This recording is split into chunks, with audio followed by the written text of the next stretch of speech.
అధ్యాయం 6వ వచనం. ఆయన దేవుని స్వరూపము కలిగిన వాడయుండియు దేవునితో సమానముగా ఉండుట విడిచిపెట్టకూడని భాగ్యమని ఎంచుకోలేదంట. ఎవరు? యేసుక్రీస్తు వారు ఎవరట? దేవునితో సమానుడు. సమానమని మనం ఎవరని అంటాం? ఏదైనా తక్కువ ఉంటే సమానం అంటావా? సమానం అనగలమా?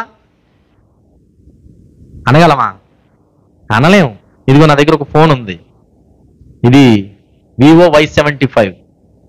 ఇక్కడ వీడియో తీస్తున్నారు కదా ఫోన్, ఆ ఫోన్ ఏంటి తమ్ముడు? శాంసంగ్ 850 అంట. అంటే ఇది వివో, అది శాంసంగ్.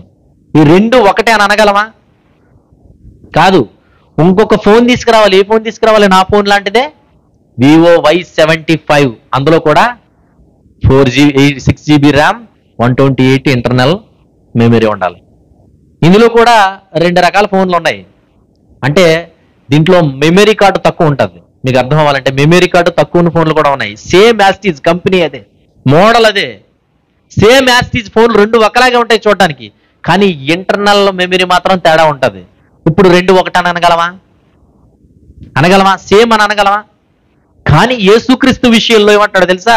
ఇదిగో దేవునితో సమానుడు అని అంటున్నాడు. దేవునితో సమానుడు అంటే ఎందులో తక్కువ, ఎందులో ఎక్కువ కాదు, సమానం. దేవుడు ఏదైతే పరిశుద్ధతతో ఉన్నాడో, దేవుడు ఏదైతే ప్రేమతో ఉన్నాడో, దేవుడు ఏదైతే శక్తి సామర్థ్యాలతో ఉన్నాడో, యాస్టీజ్గా యేసుక్రీస్తు వారు కూడా డిటో అనమాట. ఎందులోనూ కూడా తేడా లేదు. ఒకవేళ పలానా విషయంలో తక్కువండి అని అన్నాం అనుకో, అప్పుడు యేసుక్రీస్తు వారు దేవునితో సమానుడు కాదు. ఈ మాట వర్తించదప్పుడు. ఇప్పుడు యేసుక్రీస్తు వారు ఎవరు? దేవునితో సమానుడు, సమానుడైన దేవుడు.